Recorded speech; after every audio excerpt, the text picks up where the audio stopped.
بزرگان محترم، گزشتہ ہفتے کرسی پر بیٹھ کر نماز پڑھنا چاہیے یا یہ کہ زمین پر بیٹھ کر، اس تعلق سے کچھ باتیں آپ کی خدمت میں رکھی تھی۔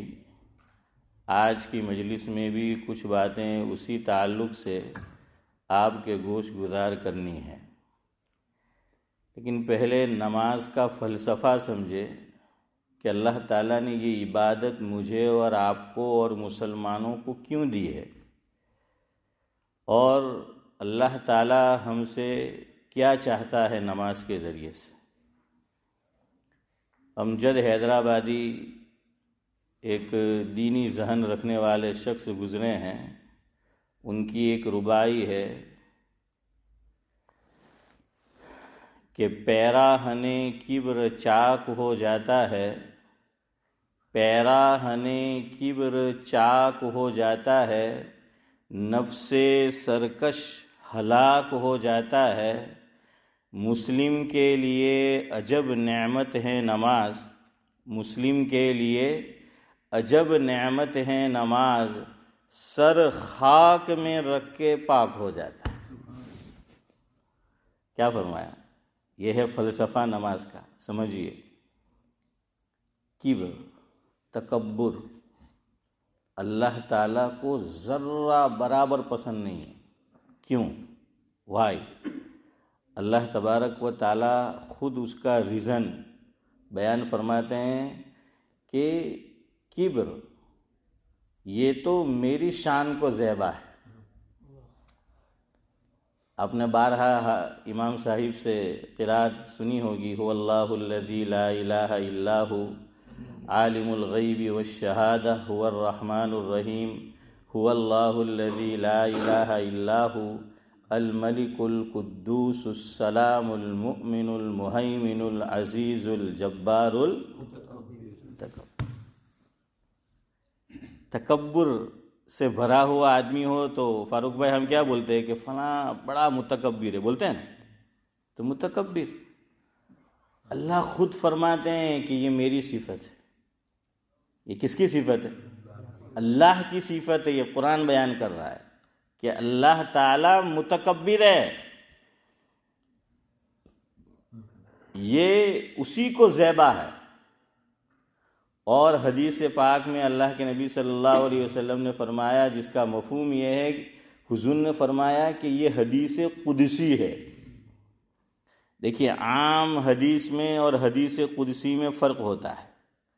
حدیث قدسی میں اللہ کے نبی صلی اللہ علیہ وسلم یوں فرماتے ہیں، قال اللہ عز وجل، قال اللہ تعالی، اور پھر حدیث کو بیان فرماتے ہیں، یعنی اللہ تعالیٰ نے یوں فرمایا۔ تو اللہ نے کیا فرمایا کہ الکبریاء ردائی۔ ہاں، کیا فرمایا سعد اللہ صاحب؟ اللہ فرماتے ہیں کہ کبر یہ میری چادر ہے،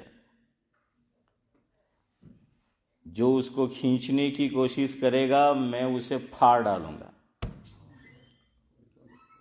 پھاڑ ڈالوں گا۔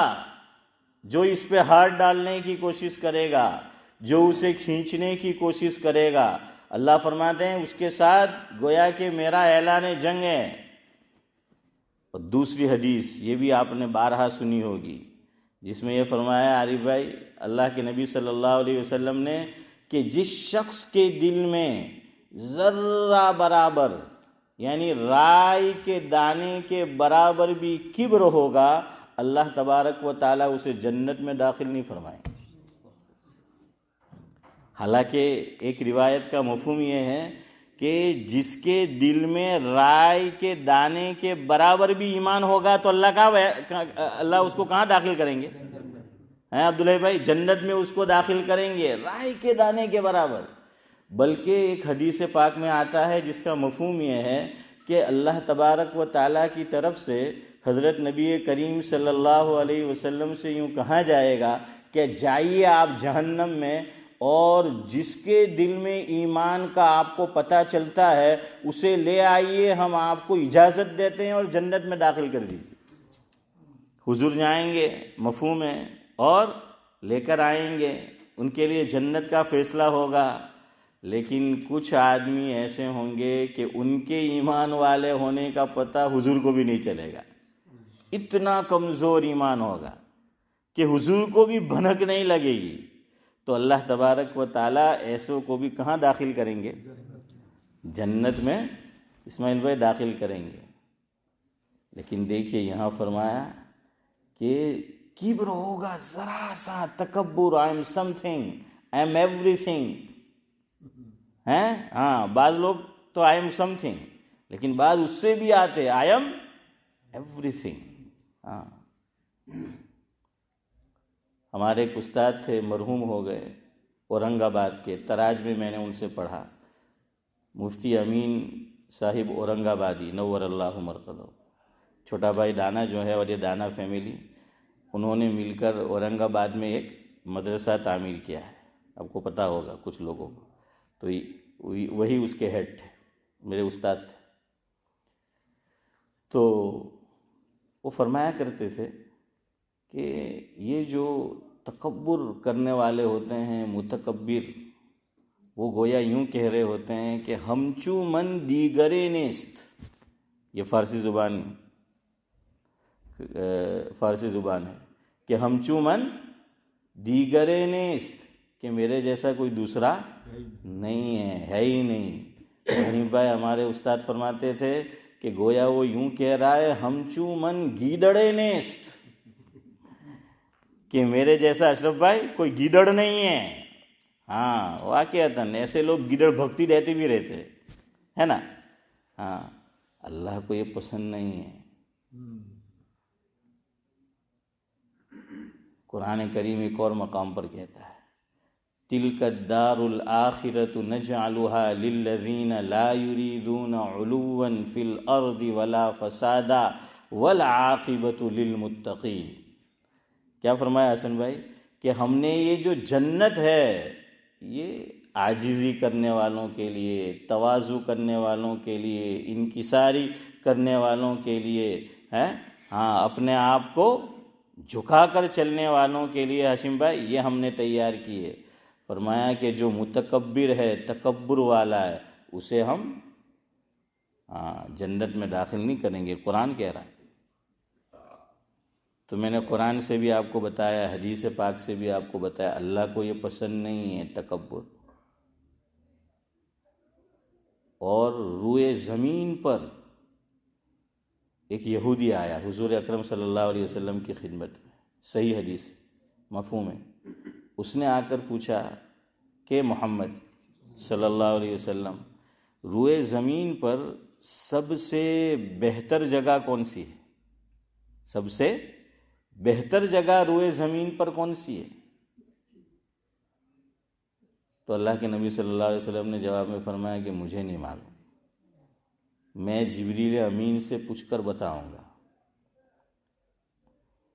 آج کا مولوی اس کے منہ سے یہ نہیں نکلتا عبد القادر چچا کہ مجھے نہیں معلوم، نہیں نکلتا اس کے منہ سے. کیوں؟ اس کی ایک وجہ ہم بھی ہے. اگر وہ بول دے نہیں معلوم تو باہر جی نے کہے اللہ خبر نہیں کہوانی امام پکڑی لائے ایک مسئلہ એમ કે પૂછો 8-10 મહિને તે બી નહીં આવડે હે ને મુસાજી તે કે તે બી નહીં આવડે એને એમ કે કેવા ને ઇમામ આપણે પકડી લાવ્યા એમ કે. وہ بھی سوچتا ہے کہ یار منع کروں گا تو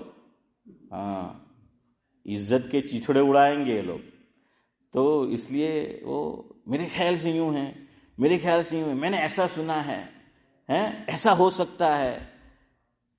اور حضرت مفتی سید احمد صاحب پالنپوری رحمۃ اللہ علیہ فرماتے تھے کچھ نہیں تو یوں کہہ دینے کا اس میں اختلاف ہے. اس مسئلے میں کیا ہے؟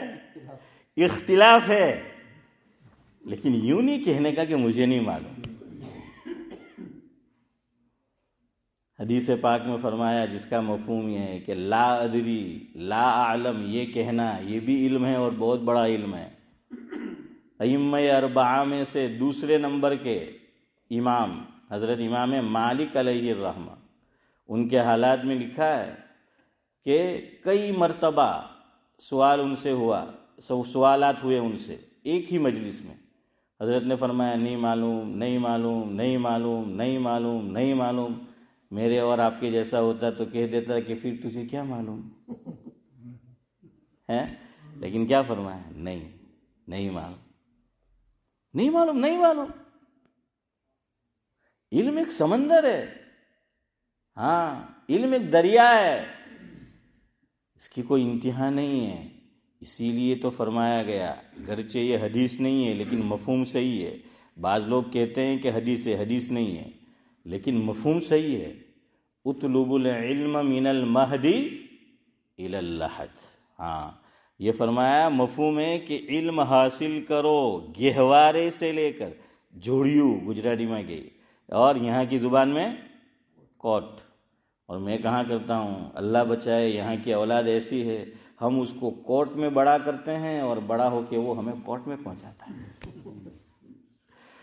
اسکول میں جا کے کمپلین کر دی، 999 کر دیا ہے، اور آئے اور اب گئے تو جس کو ہم نے کوٹ میں پالا پوسا بڑا کیا، کم وقت بڑا ہو کے ہمیں کوٹ میں پہنچاتا۔ تو فرمایا کہ علم حاصل کرو گہوارے سے لے کر موت کے گڑھے تک، یہ علم حاصل کرنا ہے، علم کا کنارہ نہیں ہے، ہاں، یہ حاصل کرنا ہے۔ حضرت امام ابو یوسف علیہ رحمہ، امام محمد علیہ رحمہ، میں سناؤں گا آپ کو انشاءاللہ، جو ہمارا پیر کی مجلس ہے اس میں آئے گا، مرتے ہوئے بھی مسئلے میں غور کر رہے تھے، غور کرتے کرتے وہ دنیا سے گئے۔ علم کا کنارہ نہیں ہے۔ ارے اوروں کو بھول جائیے، ہیں، سید الانبیاء ہے وہ فرما رہے ہیں، اور مسلمان سے نہیں فرما رہے، کس سے فرما رہے؟ جو ایمان کی دولت سے محروم ہے، اس سے کہا جا رہا ہے مجھے نہیں معلوم، جبریل امین سے پوچھ کر بتاؤں گا۔ جبریل امین تشریف لائے اور حضور نے پوچھا کہ بھائی روئے زمین پر، اس دھرتی پر سب سے اچھی جگہ کون سی ہے؟ تو جبریل امین نے فرمایا مجھے بھی نہیں معلوم، اللہ کو پوچھ کے بتاؤ۔ ہیں عبدالصمد رضا کیا فرمایا کہ اللہ تعالیٰ کو پوچھ کر بتاؤں گا۔ دیکھیے بعض مرتبہ کوئی بات ہوتی ہے، اس میں ہمارے لیے خیر ہوتی ہے، پتہ نہیں چلتا اس وقت، لیکن بعد میں جا کر پتہ چلتا ہے اس میں خیر ہے۔ بعض مرتبہ جانی نقصان، بعض مرتبہ مالی نقصان ہے، اللہ تعالیٰ اس میں بھی کوئی خیر ہمارے لیے چھپائی ہوئی ہوتی ہے، لیکن اس وقت ہمیں پتہ نہیں چلتا۔ سعید انور پاکستان کا کرکٹر، آپ سب جانتے ہیں، اوپنر، اس کی بیٹی کا انتقال ہو گیا۔ اس سے پہلے وہ خود فرماتے ہیں کہ بہت رف لائف تھی، کلب میں جانا، یہ وہ سب۔ بیٹی کا انتقال ہو گیا، اللہ تعالیٰ نے کایا پلٹ دی، موت اس کے سامنے آ گئی کہ آج بیٹی گئی ہے، کل میرا نمبر ہے، اور میں نے تیاری نہیں کی تو کیا ہوگا؟ تو دیکھیے آج سنت رسول چہرے پہ آ گئی ہے، امامہ باندھا ہوا ہوتا ہے اور صالحین کا لباس ہے، دنیا بھر میں تبلیغ کرتا پھر رہا ہے۔ کیا سبب بنا؟ لڑکی کا دنیا سے چلا جانا، ہاں، تو یہ سبب بن جایا کرتا ہے بعض وقت۔ حضرت مولانا طارق جمیل صاحب دامت برکاتہم العالیہ سے میں نے خود سنا، حضرت نے فرمایا مفہوم ہے کہ میرے والد صاحب اہل قرآن میں سے تھے، یعنی حدیث پاک کو نہیں مانتے تھے، اور جو نہ مانے وہ ایمان سے نکل جاتا ہے۔ ہاں، یاد رکھنا حدیث پر ایمان ضروری ہے۔ دنیا میں کچھ لوگ ہیں جیسے نبوت پہ ڈاکہ ڈالا اس کا نام غلام احمد قادیانی، اسی طرح حدیث پاک کا جس نے انکار کیا اس کا نام بھی ہے غلام احمد پرویزی۔ اور ہمارے قریب میں بھی کچھ لوگ ہیں، مجھے پتہ چلا پڑوس میں جو مسجد ہے وہاں رہتے ہیں ایسے لوگ، حدیث کا انکار۔ ارے حدیث کو نہ مانے تو میں اور آپ ایک رکعت نماز نہیں پڑھ سکتے۔ نماز اور چیزوں کو آپ بھول جائیے، سب کچھ نماز کے تعلق سے قرآن کریم میں ڈیٹیلز نہیں آئی ہے، یہ ساری ڈیٹیلز کہاں ہے؟ حدیث پاک میں۔ حضور نے فرمایا زکوٰۃ دو، یہ قرآن میں آیا ہے، لیکن کب دینا ہے، کتنا دینا ہے، کیسے دینا ہے، یہ سب تفصیلات نہیں آئی ہیں کہ نصاب کیا ہوگا، حساب کیا ہوگا۔ تو حدیث پاک کے بغیر تو آدمی نہ زکوٰۃ ادا کر سکتا ہے، نہ نماز پڑھ سکتا ہے، نہ حج کر سکتا ہے۔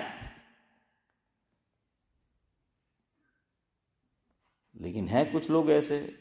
تو حضرت مولانا طارق جمیل صاحب دامت برکاتہم العالیہ فرماتے ہیں میرے والد صاحب کا ذہن بھی بن گیا تھا کہ وہ صرف قرآن کو مانتے تھے کہ میں خالی قرآن پہ ایمان رکھتا ہوں، میں حدیث کو نہیں مانتا.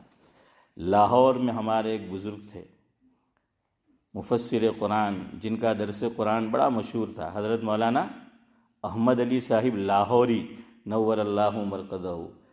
حضرت مولانا طارق جمیل صاحب دامت برکاتہم العالیہ فرماتے ہیں کہ میرے والد صاحب کو اللہ تعالیٰ نے کسی طرح حضرت کی خدمت میں پہنچا دیا.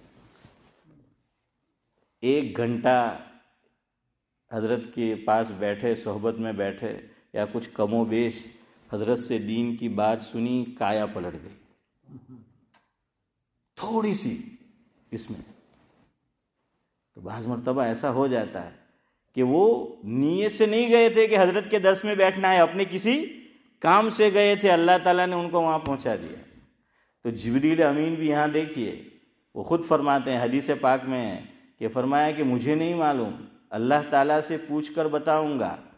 تو پھر اللہ تبارک و تعالیٰ سے جب ملاقات ہوئی، پوچھا، تو حدیث پاک میں آتا ہے جس کا مفہوم یہ ہے جبریل امین جب واپس تشریف لائے ہیں نبی کریم صلی اللہ علیہ وسلم کے پاس تو یوں فرمایا کہ محمد صلی اللہ علیہ وسلم اس سے پہلے اللہ تبارک و تعالیٰ سے مجھے اتنی قربت کبھی حاصل نہیں ہوئی تھی جتنی قربت مجھے آج حاصل ہوئی. میرے اور اللہ تبارک و تعالیٰ کے درمیان صرف 40,000 نورانی پردے حائل تھے. تو دیکھیے یہودی کا سوال کرنا سبب بن گیا جبریل امین کی اللہ تبارک و تعالیٰ سے سب سے قربت کا، سب سے زیادہ قربت، وہ اس کا سبب بن گیا. تو ایسا ہوتا ہے. اب یہاں علماء لکھتے ہیں سوال تو ایک کیا، جواب 2 دیے گئے. تو اس لیے فرمایا کہ مفتی صاحب عالم دین سے کوئی سوال پوچھے تو اس کا دماغ پڑھو جو پوچھ رہا ہے. ہمارے یہاں ایک یہ بھی غلطی ہے، یہ میں نے مفتی سعید احمد صاحب پالنپوری رحمۃ اللہ علیہ سے سیکھا. حضرت نے فرمایا کہ بعض لوگ آ کر عالم دین سے سوال کرتے ہیں مفتی صاحب سے، مفتی کے ذمے نہیں ہے ہر سوال کا جواب دے. یاد رکھنا، یہ نہیں ہے کہ ہر سوال کا جواب دے. فرمایا کہ بعض مرتبہ اس کو جاننا مقصود نہیں ہوتا، کچھ اور. تو فرمایا کہ اس کو سوال کا جواب مت دو، اس کے سوال پہ اپنا سوال مارو. کیا کرو؟ اب اس کے سوال پہ اپنا سوال مارو، اسی سے سوال کرو، اس کو کہو اس کا جواب تو دے، پھر میں تجھے دیتا ہوں. بعض مرتبہ وہ مجلس میں پوچھتے ہیں نا، لوگوں کا ذہن بگاڑنا چاہتے ہیں. کچھ خاص لوگ ہوتے ہیں وہ آتے ہیں جان بوجھ کر پوچھتے ہیں تاکہ اوروں کو کیا کرے، وہ ذہن بگاڑا جائے. اور بعض مرتبہ ایسا نہیں ہوتا. تو یہ اب جس سے پوچھا گیا اس کی ثواب دید پر ہے کہ ایک سوال کرے 2 جواب دو، بائی 1 گیٹ 1 فری کی طرح. تو یہاں ایک سوال کیا گیا کہ روئے زمین پر سب سے بہتر جگہ کون سی ہے، تو اللہ تعالیٰ نے جواب میں یہ بھی بتا دیا کہ سب سے بدتر جگہ کون سی. سوال تو ایک ہوا ہے کہ بہتر جگہ کون سی سب سے، اللہ نے یہ بھی بتا دیا کہ سب سے بدتر جگہ کون سی. فرمایا کہ سب سے بہتر جگہیں روئے زمین پر مسجدیں ہیں اور سب سے بدتر جگہیں یہ بازار ہے. مسجد مجھے یہ سمجھانا ہے، نماز ہم نے فلسفہ نہیں سمجھا، ہم لوگ اٹھک بیٹھک کر لیتے، لیکن نماز سے جو حاصل، پہلے میں سب سے زیادہ محتاج ہوں آپ لوگوں سے، نہ مجھے حاصل ہوا ہے نہ آپ اٹھک بیٹھک کر رہے ہو، زندگی ختم ہو گئی. لیکن نماز سے جو چاہا اللہ تعالیٰ نے وہ ہمیں حاصل نہیں ہوا، بلکہ ہم نے کبھی غور بھی نہیں کیا، ہم نے محنت بھی نہیں کی. اللہ معاف فرمائے. کبر کو نکالنا ہے، یاد رکھو. نماز سے اللہ تعالیٰ مجھ سے اور آپ سے، میرے اور آپ کے اندر سے، ہر مسلمان سے تکبر نکالنا چاہتے ہیں، غرور نکالنا چاہتے ہیں، گھمنڈ نکالنا چاہتے ہیں. یہ جو ہے I am some thing, I am every thing, یہ اللہ تبارک و تعالیٰ نکالنا چاہتے ہیں. کیسے؟ حضرت مولانا ابرار احمد صاحب دلیوی رحمۃ اللہ علیہ فرماتے تھے، مفہوم ہے، مسجد اس کا نام ہے. یہ حالانکہ جو ہم نماز پڑھتے ہیں اس میں رکوع بھی ہوتا ہے، رکوع ہوتا ہے نا، رکوع بھی فرض ہے. اللہ تعالیٰ چاہتے تو اس کا نام رکھتے مرکع، رکوع کرنے کی جگہ. نماز میں اور آپ جلسہ بھی کرتے ہیں، بیٹھتے بھی ہیں، تو اللہ تعالیٰ چاہتے تو اس کا نام رکھتے مجلس، لیکن اس کا نام رکھا گیا مسجد. یہ قرآن میں ہے، وَأَنَّ الْمَسَاجِدَ لِلَّهِ، اللہ نے نام رکھا ہے مسجد، اس کا نام اللہ نے رکھا ہے مسجد. کیوں؟ اس میں قرات بھی ہوتی ہے، قرات، تو اس کا نام اس مناسبت سے ہوتا. نہ قرات کی مناسبت سے نام رکھا گیا، نہ رکوع کی مناسبت سے نام رکھا گیا، نہ سجدے کی مناسبت، نہ قعدے کی مناسبت سے نام رکھا گیا. اگر رکھا گیا تو جلسے کی سجدے کی مناسبت سے نام رکھا گیا. مسجد کیا معنی؟ سجدہ کرنے کی جگہ، یہ لغوی معنی. لیکن ہمارے اکابر فرماتے ہیں کہ اصل اس کے معنی ہے اپنے کو مٹانے کی جگہ. کیا معنی مسجد کا؟ اپنے کو مٹانے کی جگہ. یہاں ہم اپنے کو مٹانے آتے ہیں یا ہم اپنا پاور بتانے آتے ہیں؟ اب خود سوچیں ہم لوگ. یہ میرے جملے نہیں ہیں، حضرت مولانا ابرار الحق صاحب ہردوئی رحمۃ اللہ علیہ، ہمارے عبدالصمد چچا نے ان سے اذان سیکھی تھی، یہاں تشریف لائے تھے، ہے نا. ہاں، حضرت کی کتاب میں ہے یہ بات. حضرت فرماتے ہیں، مفہوم ہے، فرماتے تھے جو جگہ اپنے کو مٹانے کی ہے، مسلمان اپنا پاور وہیں بتا رہا ہے. مسلمان خود جھکنے نہیں آتا، وہ جھک تو رہا ہے، اللہ کے گھر میں دوسروں کو جھکانے آتا ہے. ماننے نہیں آتا اللہ کی، اللہ کے گھر میں لوگوں کو اپنی منوانے آتا ہے. تو کیا فائدہ؟ کچھ حاصل نہیں. یہ تو ایسا ہی ہو گیا کہ کہاں گئے، کہیں نہیں، کیا لائے، کچھ بھی نہیں. تو کچھ بھی حاصل نہیں ہوا. سارا پاور ہم مسجد کے اندر آ کر بتاتے. یہ تو اپنے کو مٹانے کی جگہ تھی، اور روئے زمین پر سب سے بہتر جگہ اللہ نے اس کو بتایا. کیوں؟ اللہ تعالیٰ چاہتے ہیں بندہ اپنے کو مٹا کر آئے، اس کے اندر ابدیت ہو. حضور اکرم صلی اللہ علیہ وسلم کو ایک ایسی نعمت اللہ تعالیٰ نے عطا فرمائی جو کسی نبی کو عطا نہیں ہوئی. ایسی نعمت اللہ تعالیٰ نے عطا فرمائی. قرآن کہہ رہا ہے، 15واں پارہ. حضور اکرم صلی اللہ علیہ وسلم کو کیا ہوا؟ معراج ہوا. یہ ایسی نعمت ہے جو کسی کو حاصل نہیں انبیاء کی صف میں. لیکن قرآن کیا کہہ رہا ہے؟ سبحان الذی اسری بعبدہ لیلا من المسجد الحرام الی المسجد الاقصی. اللہ تعالیٰ نے حضور کے لیے کون سے لفظ کا انتخاب کیا؟ عبد، عبدیت، کہ آئی ایم نتھنگ، میں کچھ نہیں ہوں. عبدیت کا کیا معنی؟ کچھ نہیں ہوں. جن کو بشارت ہوگی کہ جاؤ، داخل ہو جاؤ. قرآن کہتا ہے سورہ فجر کی اخیر کی آیت ہے، یا ایتھا النفس المطمئنہ ارجعی الی ربک راضیۃ مرضیہ فادخلی فی عبادی وادخلی جنتی. عبدیت جن میں ہے. عبدیت یعنی تواضع، انکساری، خاکساری، اپنے کو مٹھانا، تکبر سے اپنے کو پاک کرنا. اللہ فرماتے جاؤ، یہ سب جنت میں عبدیت والے، کوئی تکبر والا نہیں ہے. لفظ بھی بولا ہے عبدیت، اور تکبر فرما دیا جنت اس کے لیے نہیں ہے. اور تکبر عام طور سے عہدے سے پیدا ہوتا ہے، خوبصورتی سے پیدا ہوتا ہے، اور مال سے پیدا ہوتا ہے، طاقت سے پیدا ہوتا ہے. یہ سب تکبر پیدا کرنے والی چیزیں ہیں. مال، عہدہ، طاقت، کمال، چاہے دینی اعتبار سے کمال ہو یا دنیاوی اعتبار سے کمال ہو، دونوں. ہاں، علماء کے پاس مال نہیں ہے تو دنیاوی کمال کے وہ نہیں ہے تو دینی ہے، اللہ نے دین دیا ہے.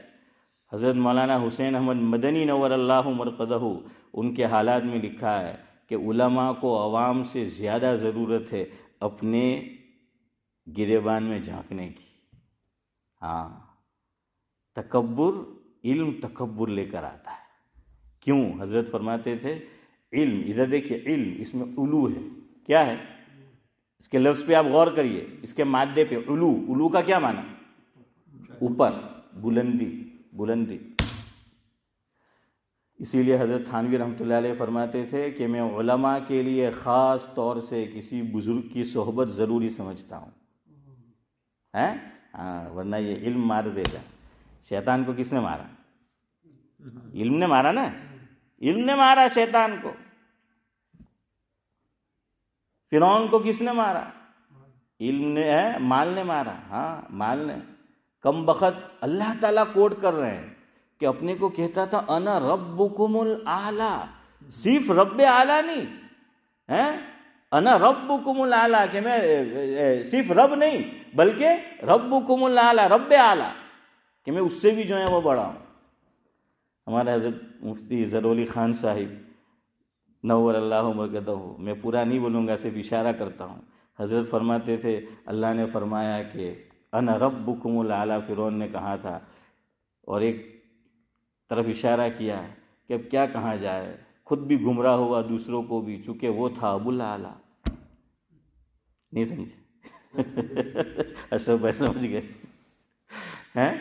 ہاں، تو وہ چیز ہے ابدیت. نماز سے، مسجد سے یہ مٹایا. یہ اس لیے اس کا نام رکھا گیا مسجد. ہاں، تو حضور کو معراج ہوئی، اللہ نے فرمایا سبحان الذی اسری بعبدہ. عبدیت، ہاں، عبدیت، کہ وہاں جو ہے وہ لے گئے حضور. یہ حدیث بھی آپ کو پتہ ہے، مفہوم ہے کہ اللہ تبارک جب سب انبیاء ڈر رہے ہوں گے میدان حشر میں، کوئی سفارش نہیں کرے گا، اللہ کے سامنے کسی کی زبان نہیں کھلے گی، تو ریفرنس دیں گے انبیاء. کس کا؟ حضور کا. حضور اکرم صلی اللہ علیہ وسلم اگر حدیث کا مفہوم ذہن میں ہے تو بولو کیا کریں گے؟ سجدہ کریں گے. ہاں، یہ ہے عارف بھائی، واقعی عارف ہے، اس کو معرفت ہے. تو یہ کریں گے. حضور زبان نہیں کھولیں گے فوراً، بلکہ سجدے میں گر جائیں گے. سجدے میں عبدیت، یہ مسجد، یہ مٹانا. حضور کو بھی جو سفارش کا حق حاصل ہوگا عبدیت پہ ہوگا، سجدے پہ ہوگا، مٹانے پہ ہوگا. اور آج ہم خود کو مٹانا نہیں چاہتے، اوروں کو مٹانے پہ تلے. ہاں، یہ مٹانا، اپنے کو مٹانا. حضور کو یہ سفارش کا حق ملے گا سجدے پہ، مٹانے پہ. تو میرے بھائیوں، میں یہ بتانا چاہتا تھا، وقت ہو گیا کہ کرسی پر بیٹھ کے ہم نماز پڑھے یا زمین پر. آئے گا ابھی انشاءاللہ، تفصیلات آئے گی، لیکن سجدہ اصل ہے نماز میں. کوشش کرو زمین پہ بیٹھ کے نماز پڑھو. ہاں، زمین پہ بیٹھ کے. آپ کو سہارا لینے کی بھی اجازت ہے. بعض لوگ کہتے ہیں کہ ہم بیٹھتے تو پھر اٹھ نہیں پاتے. بھائی کائے کو اٹھتے ہو؟ بیٹھے رہو نا، ہیں؟ پوری نماز بیٹھے رہو، بیٹھے بیٹھے پڑھو. سجدہ، اور سجدہ زمین پر کر سکتے ہو، نور علی نور، فبیہا. نہیں کر سکتے اشارے سے کرو سجدہ، لیکن زمین پہ بیٹھ کے پڑھو. نماز میں اصل سجدہ ہے. اب غور کریں. ہمارے حضرت فرماتے تھے مسلمانوں کا مسئلہ یہ ہے، اب ہم نے غور کھانا بھی چھوڑ دیا جب سے چینی آئی، اور غور کرنا بھی چھوڑ دیا. حسن بھائی غور جانتے ہو نا؟ گڑ ہے نا، گڑ، تو وہ کھانا بھی چھوڑ دیا. اطباء یہ کہتے ہیں کہ چائے میں گڑ ڈالو، یہ چینی سے کم نقصان کرے گا. اور ویسے چین کی ہر آئٹم توڑتی ہے اور ٹوٹتی بہت جلدی ہے. سمجھ گئے اشارہ؟ ہاں، چین کی ہر آئٹم ٹوٹتی بھی بہت جلدی ہے اور توڑتی بھی بہت جلدی ہے. تو یہ چینی بھی ایسی ہے. اور اسی چینی نے ایک آدمی جو آج فرعون بنا بیٹھا ہے، اپنے کو سمجھ رہا ہے، اس کا غرور بھی اسی نے توڑا ہے. وہ اس کا نام بھی نہیں لیتا. ہر جگہ کہتا ہے کہ گھر میں گھس کے ماریں گے، لیکن وہ ادھر گھر میں آئے کچھ نہیں بولتا، سمجھ رہے؟ تو خیر بہرحال زمین پہ بیٹھو. دیکھیے حضور اکرم صلی اللہ علیہ وسلم پر بھی بڑھاپا بھی آیا ہے، معذوری بھی آئی، بیماری بھی آئی، چیئر موجود تھی حضور کے زمانے میں، حضور نے چیئر نہیں لی. 2 موقع آئے ہیں آقا کی زندگی میں جب آقا نے نماز بیٹھ کر پڑھی ہے. ایک مرتبہ گھوڑے سے گر گئے تھے حضور، اس وقت بیٹھ کر نماز پڑھی، اور دوسرا صدیق اکبر رضی اللہ تعالیٰ عنہ امامت کرا رہے، بخاری کی روایت ہے. صدیق اکبر رضی اللہ تعالیٰ عنہ امامت کرا رہے، حضور کی آہٹ سنی کہ آپ صلی اللہ علیہ وسلم کیا ہے، تشریف لائے.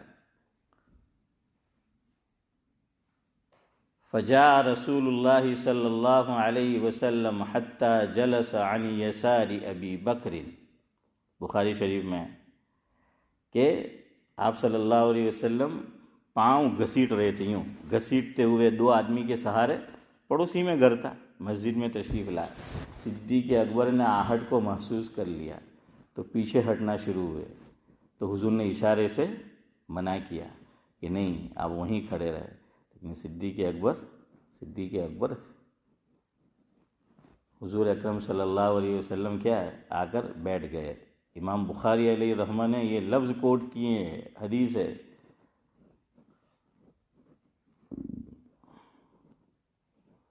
فَكَانَ أَبُو بَكْرٍ يُصَلِّي قَائِمًا وَكَانَ رسول اللہ صلی اللہ علیہ وسلم يُصَلِّي قَائِدًا يَقْتَدِي أَبَا بَكْرٍ بِصَلَاةِ رسول اللہ صلی اللہ علیہ وسلم.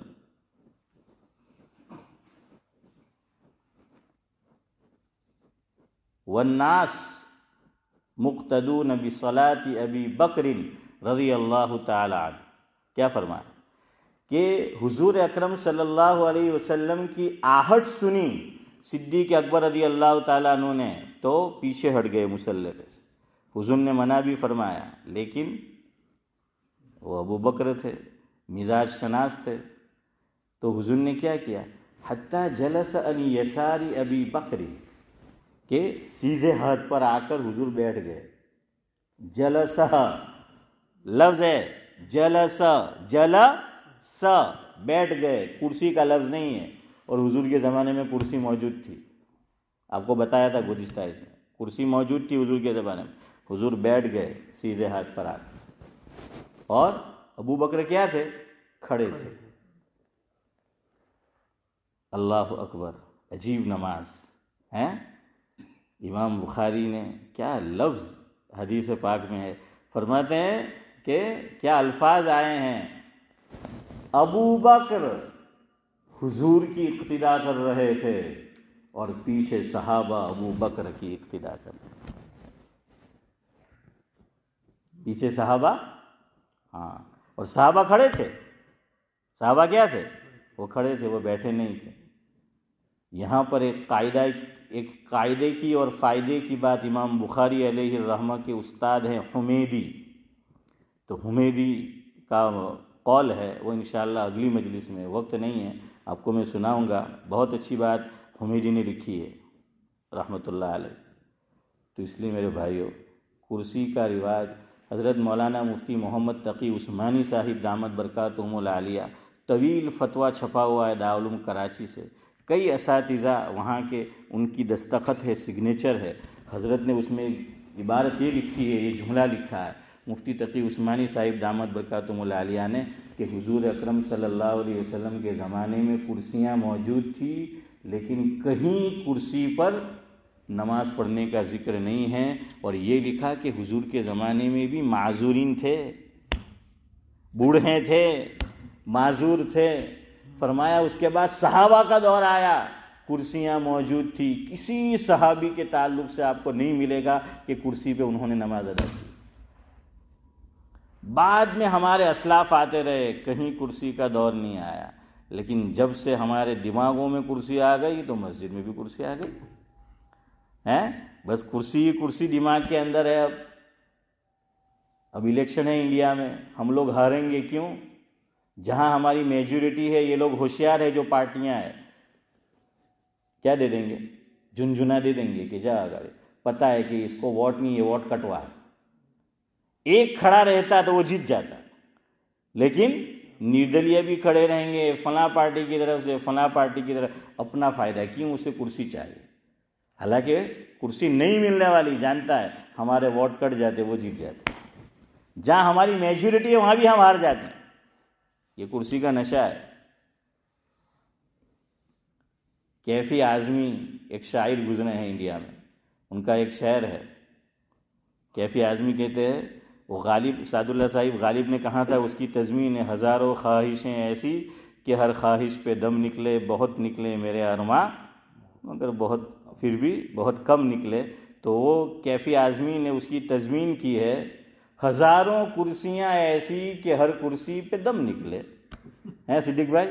ہزاروں کرسیاں ایسی کہ ہر کرسی پہ دم نکلے، جو اس پر بیٹھ کر خود سے اٹھے ایسے بہت کم نکلے، جو اس پر بیٹھ کر خود سے اٹھے، خود سے اٹھانا پڑتا ہے نا، ایسے کم نکلے۔ اب میری بھی یہ تقریر میں نے آپ کو کی بتایا، لیکن جو کرسی پہ بیٹھے ہوئے ہیں، کرسی چھوڑنا مشکل ہے، آرام بہت ہے، کرسی میں آرام بہت ہے نا۔ دیکھیے اب کرسی میں یوسف بھائی، میں اور آپ نماز پڑھیں گے، میں پورا آ گیا ہوں، پھر بھی جگہ خالی ہے، اور وہاں اس کا ہاتھ لگ رہا ہے، اس کا لگ رہا ہے، آرام سے۔ لیکن روح سمجھو شریعت، اللہ توفیق دے، بیٹھ کے پڑھو، رکوع اشارے سے کرو، سجدہ اشارے سے کرو، پوری نماز بیٹھ کے پڑھو۔ زمین پہ سجدہ کر سکتے بہت اچھا ہے، اصل سجدہ ہے، اصل ابدیت ہے، اپنے کو مٹانا، نہیں تو بیٹھ جاؤ اور اشارے سے، یا کم از کم پہلی رکعت میں کھڑے ہو جاؤ، ویسے بھی کھڑے ہونا ہے، پھر رکوع کر سکتے ہو کرو، اور پھر ایک مرتبہ بیٹھ جاؤ، بیٹھے رہو، جہاں تک نماز ختم ہو جاتی ہے وہاں تک بیٹھے رہو۔ ویسے اگر کوئی کونے میں ہے، جیسے عبد القادر چچا ہے، ان کو یہ بھی اجازت ہے کہ وہ کونے میں سپورٹ لے کر بھی کھڑے ہو سکتے ہیں، اگر سپورٹ لے کر ان کو کھڑے ہونا ہے، چلے آپ سنت چاہے کرسی پہ پڑھے ہیں، نفل کرسی پہ پڑھے، لیکن وتر اور فرض اس کو زمین پہ بیٹھ کے ادا کریں۔ اور ہمارے یہاں تو کم ہے مرد تو، اور ہماری مسجد میں تو ویسے کم ہے، اب تو عورتیں بھی ماشاءاللہ، چونکہ وہ ویسے چیئرمین نہیں بن سکتی تو گھر میں چیئرمین ہے یوسف بھائی، ہے نا، پہلے سے ہی۔ ہاں، تو اب ہماری مائیں بہنیں بھی کیا ہے، سب، میری والدہ بھی اس میں داخل ہے، وہ بس بیٹھ کے نماز پڑھتی ہے۔ اور آپ دیکھنا، بیٹھ کے پڑھنے میں نماز لطف بھی نہیں آتا، جو نماز آپ کو زمین پر بیٹھ کر پڑھنے میں لطف آئے گا، وہ کرسی پہ بیٹھ کر نہیں آئے گا۔ اس لیے مائیں بہنیں بھی میری آواز جا رہی ہے وہ سنیں، اور ان کے لیے تو اور آسان ہے، گھر میں بیٹھے، زمین پر بیٹھے، اور پھر کیا کرے، وہ نماز پڑھے۔ کیوں زمین پر بیٹھنا افضل ہے؟ اقرب الی الارض ہے، کرسی اقرب الی الارض نہیں ہے، اور زمین پہ بیٹھنا یہ اقرب الی الارض ہے۔ اور اصل نماز کے اندر کیا ہے؟ ابدیت ہے، سجدہ ہے، اسی لیے اس کا نام کیا رکھا گیا؟ سجدہ جو ہے وہ رکھا گیا۔ تو میرے بھائیو، یہ روح ہے اور اپنے کو مٹانا ہے۔ اور دیکھیے آخری بات، نماز میں رکوع ایک رکعت میں ایک ہی ہے، سب سے زیادہ کیا ہے؟ سجدہ، سجدے دو رکھے۔ نماز میں اگر ہمیں کوئی بھول ہو گئی، سجدے ہم کیا کرتے؟ سجدے سہو کرتے ہیں نا، ہاں، سہو کے رکوع نہیں کرتے، بلکہ کیا کرتے؟ سجدے کرتے ہیں نا۔ کیوں؟ شیطان اسی سے راندہ درگاہ ہوا تھا۔ اور کون بہکاتا ہے نماز میں؟ بھول کیوں ہوتی ہے؟ شیطان۔ ہاں، ویسے بعض مرتبہ ہم خود بھی شیطان ہوتے ہیں۔ وہ کسی نے کہا تھا کہ مجھے تعجب ہے حضرت انسان پر، مجھے تعجب ہے حضرت انسان پر، کار بد خود کرے اور لعنت کرے شیطان پر، ہے تو خود جو ہے وہ کرتا ہے۔ تو بہرحال اس لیے پھر دو سجدے رکھے تاکہ کم وقت غلطی نہیں کرائے، اس کو بھی یہ نہیں اچھا لگتا، تو دو سجدے اور رکھے۔ آخری بات، مٹی میں ہم نے ملا دیا، مٹی میں دیکھیں ہر چیز کی پاکی کا آلہ ہے، ہمیں گندگی لگ گئی کپڑے پہ، بدن پہ، پانی سے صاف کریں گے۔ غرور اور تکبر کس سے صاف ہوتا ہے؟ پانی سے نہیں، خاک سے ہوتا ہے. سر میں دیکھیے تکبر کہاں بڑا ہوتا ہے؟ کھوپڑی میں نا. ہاں کھوپڑی کھکھڑوا مانڈے. પૈસા આવી જાય, હુસ્નો જમાલ આવી જાય, ઓહદો આવી જાય, તાકાત આવી જાય એટલે ખોપડી ખળખળ ખળખળ ખળ. હે એન્જિન હે